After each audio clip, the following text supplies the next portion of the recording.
Hello viewers, my name's Jen. And I'm Faith. We're ex-CIA agents spilling the beans that were already spilled. Actually, we're just APUSH students doing our independent research project for the end of the year, along with 5 other projects. So, if you want to see our thesis, here it is.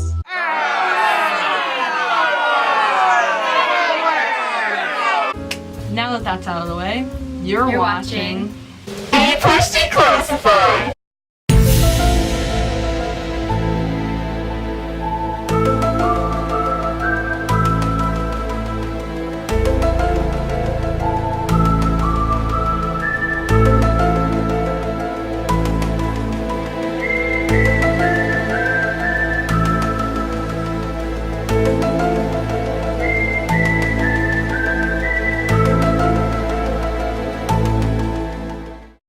Just so you guys feel a little more comfortable about hearing all of this info and not having the CIA track you down or anything, we're going to give you a rundown on how all of this works.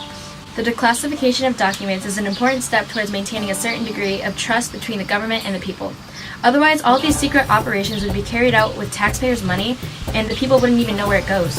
Executive Order 13526 provides the guidelines behind the classification of intelligence information.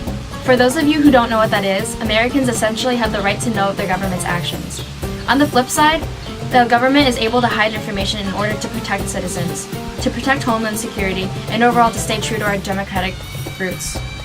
The Freedom of Information Act goes along pretty well with the executive order. It states that generally any person has the right to request access to federal agency records or information. Except if any records are protected according to the following 9 exemptions straight off that CIA website. 1. Classified information for national defense or foreign policy. 2. Internal personnel rules and practices. 3. Information that is exempt under other laws. 4. Trade secrets and confidential business information. 5. Interagency and intra-agency memoranda or letters that are protected by legal privileges. 6. Personnel and medical files. 7. Law enforcement records or information. 8. Information concerning bank supervision. 9. Geological and geophysical information. Also, by default, the CIA generally releases documents after 25 years. Overall, the CIA will only reveal declassified documents when they no longer have an impact on citizen safety or threaten national security. Although people complain that the people don't ever truly know what goes on in their government, maybe it's better that they don't know. I agree. However, the declassified documents also reveal what the government is capable of, and thus why many people have reasons why they dislike the secrecy of the CIA. That's why we're reporting on some declassified documents today. We want to know how you guys feel about the CIA's actions. Aliens.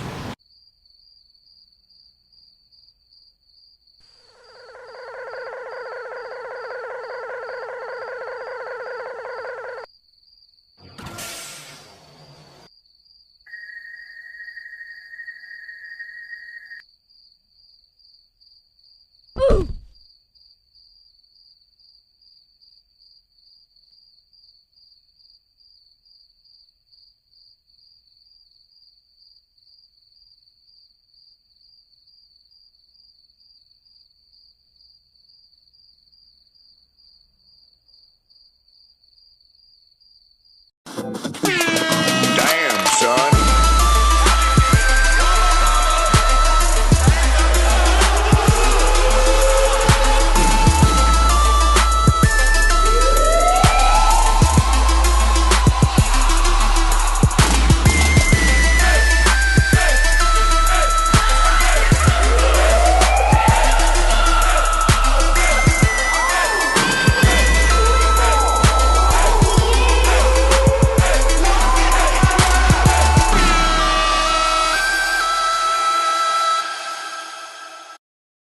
The truth is out there. Whether they're depicted in ancient hieroglyphics or on a top-notch conspiracy theory website, UFOs have become a topic of interest within the past century. Especially for the CIA. Or so you would think. I went into researching the CIA's involvement in UFO studies only to find not a lot of conspiracy material. What? I'm serious. Basing all of my knowledge off of Gerald K. Haynes' essay, CIA's Role in the Study of UFOs, 1947 to 90, which is fine because that paper has well over 50 sources. One connection was made very clear. Area 51 in the CIA. No! UFOs in the Cold War. Alright, of course. Listen, the CIA has merely paid peripheral attention to the whole phenomena of UFOs. The concern was definitely there, but after the peak of agency interest in the 1950s, the media and ufologists were the ones really forging the popular conspiracy theory that people back then and now are familiar with today. A coalition really exists between the Air Force and the CIA in UFO investigation. 1947, what comes to mind with this year? Paul Dean was born, Mitt Romney, David Bowie, and Hillary Clinton. No! That was a little more specific than I was expecting. Save that for a pop culture video or something. Okay. I was expecting an answer more along the lines of our topic, Jen. Think about the start of the Cold War, the founding of the CIA, and the first waves of the UFO sightings. The first ever report of a flying saucer on American territory was documented on June 24th, 1947, in which Kenneth Arnold spotted 9 disc-shaped objects traveling at speeds over 1,000 miles per hour. After this initial report, dozens more flooded in after the military and civilian pilots saw as well, along with air traffic controllers across the country. A year later, Project Sign was formed under Air Force General Nathan Twining to collect and analyze any information related to these sightings within the government's consent, because UFOs had the potential to be real and threaten national security. Many involved with any UFO investigation most likely attributed UFO sightings to very real national security threats, especially during the Cold War. In addition, investigators have also traced the root to the phenomena early on to mass hysteria, along with hallucination, hoax, or mere misinterpretation of ordinary objects. Project Blue Book quickly became the Air Force's major effort towards UFO study. Led under USAF Director of Intelligence Major General Charles P. Cabell in 1952, the responsibility of identification fell on the Air Materiel Command at Wright-Patterson. The Air Technology Intelligence Center tried to persuade the public that these UFOs were not of extraterrestrial origins. The CIA mostly agreed with the Air Force's report on UFOs, but they concluded that since there is a remote possibility that they might be interplanetary aircraft, it is necessary to investigate each sighting. Fun fact, both Jimmy Carter and Ronald Reagan claimed to have seen a UFO. Despite the buildup of sightings in 1952, the majority of them have had simple explanations behind them. For example, on July 19th and 20th, 1952, the Washington National Airport in Andrews Air Force Base detected mysterious blips. A week later, and the blips appeared again. These events created widespread headlines in America. But a Civil Aeronautics Administration investigation revealed that these radar blips were common to just temperature inversions. Right, temperature inversions. The CIA responded to the popularity of the phenomenon. The CIA responded to the popularity of the phenomenon by forming the Office of Scientific Intelligence and the Office of Current Intelligence under the report of Edward Tuss. Once again, even though they determined UFO sightings were nothing extraordinary, they should still continue the investigations. Tuss insisted that the CIA conceal its interest from the public and media because of their probable alarmist tendencies in accepting breakthroughs such as the existence of UFOs. The Air Force and the agency were generally concerned by the popularity of this phenomenon because there were so many calls for such unextraordinary reasons that they thought it might have been part of Soviet technique to distract the US and going for the kill. I can't even imagine how obnoxious it must have been to listen to all those fabricated alien sighting calls.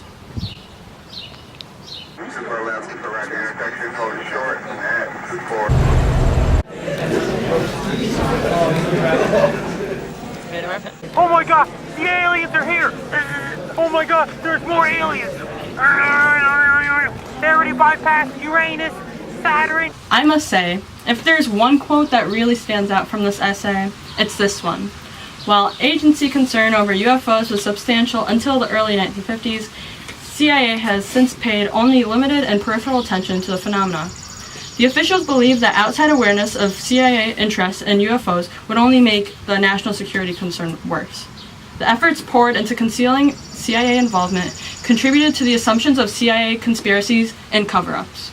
Now, a brief PSA about the methodology behind flying saucer intelligence. The CIA's top 5 list for investigating a flying saucer. Rally up a squad to investigate and evaluate sightings. take the initiative to create a group for collecting evidence and data related to UFOs. Prior to 1947, there was no project in existence to take on the responsibility of evaluating these sightings. Draw inspiration from Project Sign, Project Grudge, and Project Blue Book. Even though you might lack the reputation and technology to publish groundbreaking research, passionately doing so can prove to be very worthwhile. Number 4. Determine the objectives of your investigation. UFO investigation is quite the grind, so you must jump in with a solid plan. It is essential for investigators to establish the objectives behind the operation so that a focus behind the operation exists. Not saying that aliens exist, but maybe leave the possibility open for debunking. Number 3. Consult with experts. Contact your local ufologist for top-notch information regarding the UFO phenomenon. To have a more well-rounded project, consider consulting experts of other areas of interest such as aviation, photography, meteorology, astrophysics, and etc. Number 2. Create an organized reporting system. Different sightings will have different characteristics to them, so categorizing them by their nature will help keep records in order. For example, Project Blue Book categorized sightings under these labels: astronomical, aircraft, balloons, satellites, other, insufficient data, and unidentified. Number 1. Eliminate false positives.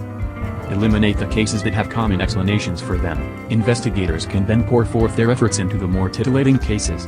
Believe it or not, but more than half of the UFO sightings from the 50s and 60s could be explained by misidentified aircraft such as the U-2 and the SR-71. Other common explanations include celestial events, hallucination, hoaxes, publicity stunts, and the misinterpretation of common objects.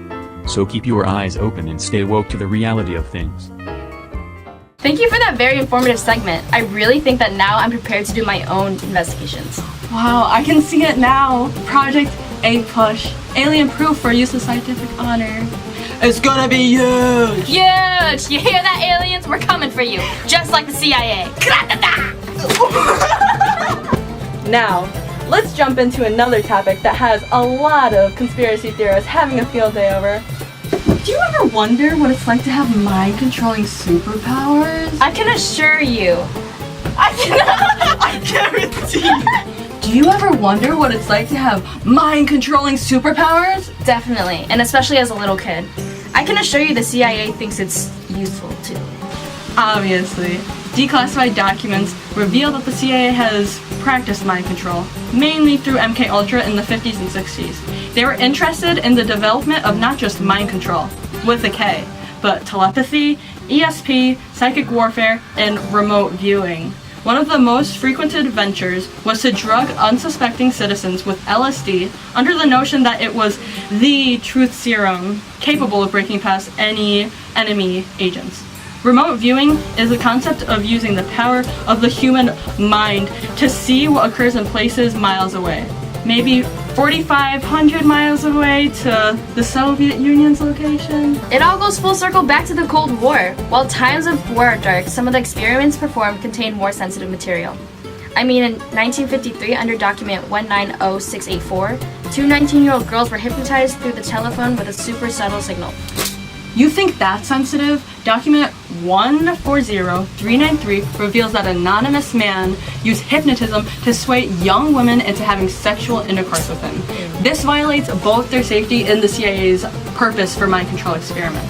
It's interesting to note that the CIA left this exact document out of their 3-CD set of mind control documents. Of course, mind control is unethical. I don't care if the CIA uses it for beneficial purposes, but if you have to exploit your people, it's just wrong. On top of that, document 140394 reveals that the hypnotist in the interview could hypnotize anyone, regardless of their consent. Drugs were sometimes involved if an individual could not cooperate with the hypnotist. The hypnotist also stated that individuals could be forced to murder or commit suicide without their knowledge. Think about all those important figures who were assassinated. It's concerning to wonder if the government managed to hypnotize assassins themselves. JFK! Of course, this is all speculation. You got a point there. It reminds me of Stargate, which was a program conducted by the CIA to determine if psychic abilities could be utilized by military intelligence. Like you mentioned earlier, the Cold War had a big influence on these investigations. The objective was to potentially create people who could use their minds to manipulate objects and invade other people's thoughts for revealing beneficial information. Another purpose of Stargate was to see if psychic abilities could be exhibited with command under certain circumstances. Ever heard of Uri Geller? Obviously not. He's well known for being an apparent psychic and bending spoons with his mind. Anyways, the CIA had him participate in various experiments in which a Stanford University expert drew pictures in a separate room from Geller, and Geller had to use his psychic abilities to replicate them. If Uri Geller could bend spoons with his mind, that means this man could bend people's arms with his mind if he wanted to.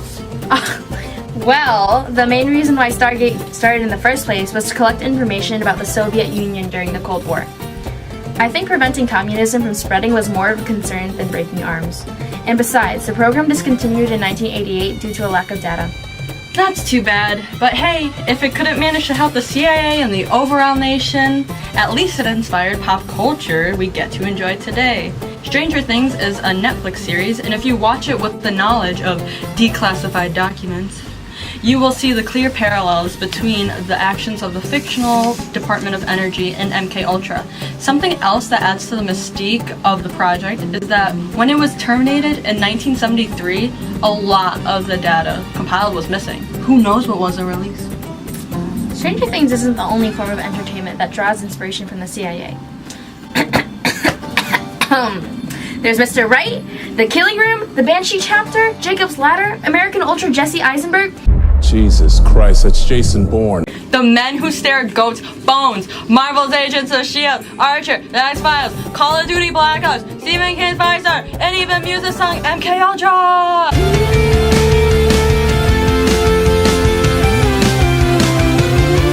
Just to name a few. Clearly, the doings of the CIA and the declassification of documents has a surprisingly larger impact on the people, while being such a covert operation. It comes to show just how powerful the agency is. Declassification reveals part of the reality behind a lot of the imagination and creativity at work when wondering what the CIA is really up to. Declassification keeps a certain degree of trust between us and the government. If the FOIA did not exist, the principles of democracy embedded within the foundation of our country would be breached. There is still a lot of information that the government withholds from us, and there is a lot of it that we will never know. Is all this really protecting our best interests? The answer is ambiguous.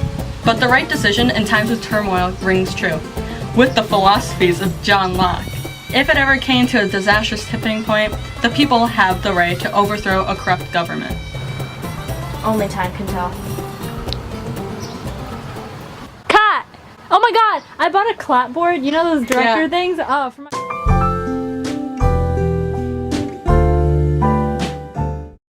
You know, this is going in the video. Someone call me the cops.